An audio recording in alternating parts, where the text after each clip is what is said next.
sea la que sea. Es curioso porque el 80% de la población española, si le planteas, oye, ¿dónde te gustaría vivir? Posiblemente dirían todos, buenas tardes, Teresa, el campo. Bueno, pues según las estadísticas, el 80% de los españoles vivimos en la ciudad. Hace 50 años solo el 40% de los españoles vivía en grandes ciudades. Es decir, que los adultos urbanos de hoy pues han sido educados con las pautas de comunicación de los pueblos, porque la mayoría de nuestros padres vivían en el campo. Pues hoy tenemos con nosotros, como hemos saludado, a Teresa Baró, nuestra experta en comunicación personal, con la que vamos a analizar si la comunicación en el entorno rural es muy diferente al entorno urbano. Buenas tardes, Teresa. Buenas tardes. ¿Tú qué crees? ¿Ha cambiado mucho? Podemos comprobarlo. Solo que nos desplacemos desde una ciudad a un pueblo, entendemos por pueblo en el campo realmente y con costumbres de campo, pues podremos comprobarlo. La gente se saluda de otra forma, se relaciona de otra forma y, por ejemplo, un detalle, pues las distancias personales, el espacio personal de cada uno en el campo es más amplio que en una ciudad. La gente de la ciudad se puede acercar más sin problemas, digamos, sin notar este estrés. ¿Por qué? Porque están acostumbrados a distancias cortas y justamente a sufrir este estrés de la densidad demográfica. ¿Sería una de las causas de esta dificultad a la hora de comunicarnos?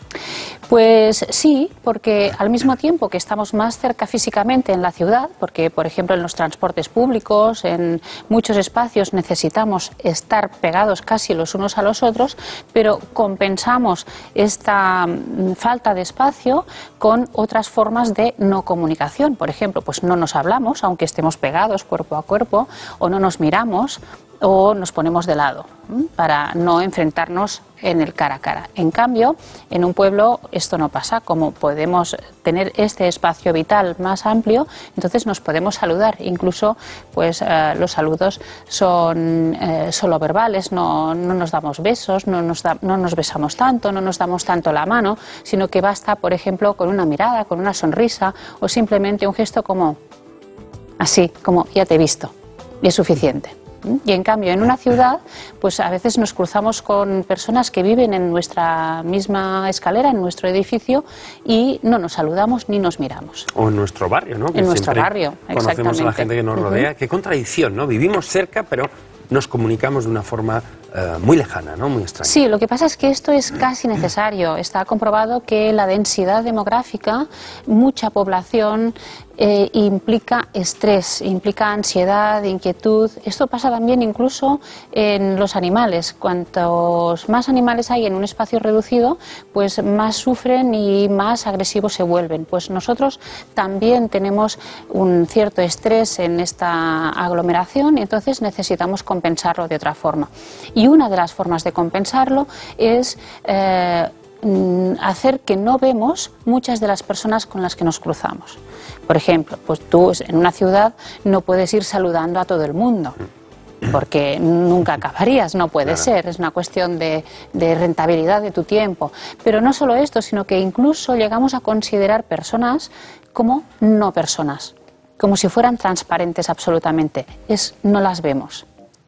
Claro, ¿y eso es bueno o es malo? Porque claro, escuchando... Claro, en parte es necesario, porque como decimos, no podemos atender a todo el mundo, no podemos saludar a todo el mundo, como haríamos en cambio en un pueblo o en un camino, por ejemplo, de una montaña, que saludamos a la persona con quien nos cruzamos. Pero también tiene sus consecuencias negativas, y es que es menos humana esta ciudad, porque vemos muchas personas a lo largo del día a las que ignoramos completamente. Por ejemplo, pues un conductor de autobús. Subimos al autobús y ni siquiera le saludamos, le decimos buenos días. O una persona que está en una recepción. O un vigilante de un edificio.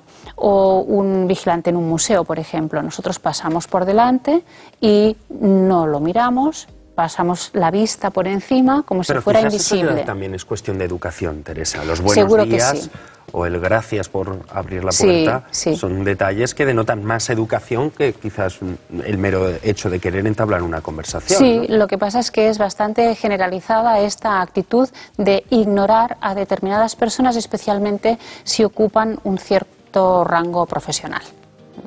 Y esta consideración de no persona es algo que a veces, como digo, es necesario cuando hay mucha aglomeración, pero en cambio puede tener efectos muy negativos, porque la persona cuando se siente ignorada, pues no se siente valorada, evidentemente, y esto también provoca una cierta sensación de vulnerabilidad e incluso puede llegar a irritación y a angustia, ansiedad. La ciudad en sí nos hace más herméticos, Teresa. No nos gusta que sepan de nuestra vida, de lo que hacemos, con quién vamos y a dónde venimos. Nos gusta el anonimato, pero al mismo tiempo este anonimato hace que nos comuniquemos menos con las personas que tenemos alrededor y realmente es menos humana esta comunicación, porque solo nos dirigimos a las personas que realmente nos interesan y en cambio olvidamos a personas que están a nuestro alrededor pero que también son importantes. ¿Y hay colectivos, digámoslo así, más propensos a sufrir este tipo de distanciamiento en la comunicación? Sí, pues mira, en general estos colectivos que tienen una función más de servicio o de, bueno, lo que me comentaba, la gente sí, de seguridad. Gente de seguridad, conductores de taxi, por ejemplo. Servicio doméstico incluso, Servicio ¿no? doméstico, de limpieza en los edificios, incluso dependientes. En grandes superficies, los cajeros, los dependientes, pues a veces pasamos por caja y no podríamos recordar ni siquiera la cara que tiene esta persona. Y es cierto lo que decías tú, que la educación aquí es muy importante, pero podríamos llegar a decir buenos días, buenas tardes, pero realmente no haber ni visto ni valorado a esta persona. Es muy importante para compensar esto mirar a la persona y sonreírle sinceramente. Incluso a veces es mejor una sonrisa que hablar o que decirle buenos días, pero una sonrisa sincera. ¿Ese sería el consejo de la semana, Teresa? Sí, este es el consejo de la semana, es convertir a estas personas que podrían ser invisibles en personas, no en no personas, que este es el concepto del programa de hoy. Las vamos a convertir en personas importantes y por lo menos necesitan sentir que cuando pasamos por delante han sido vistas y son importantes para nosotros. Y entonces siempre en algún momento esto será también devuelto para nosotros, que también nos volvemos más visibles para ellas. Que no permitamos que la ciudad, que la urbe nos convierta en auténticos animales. Animales o robots. Muy bien, pues Teresa Baró, muchísimas gracias por acompañarnos. La semana que viene más comunicación. Más comunicación. De acuerdo.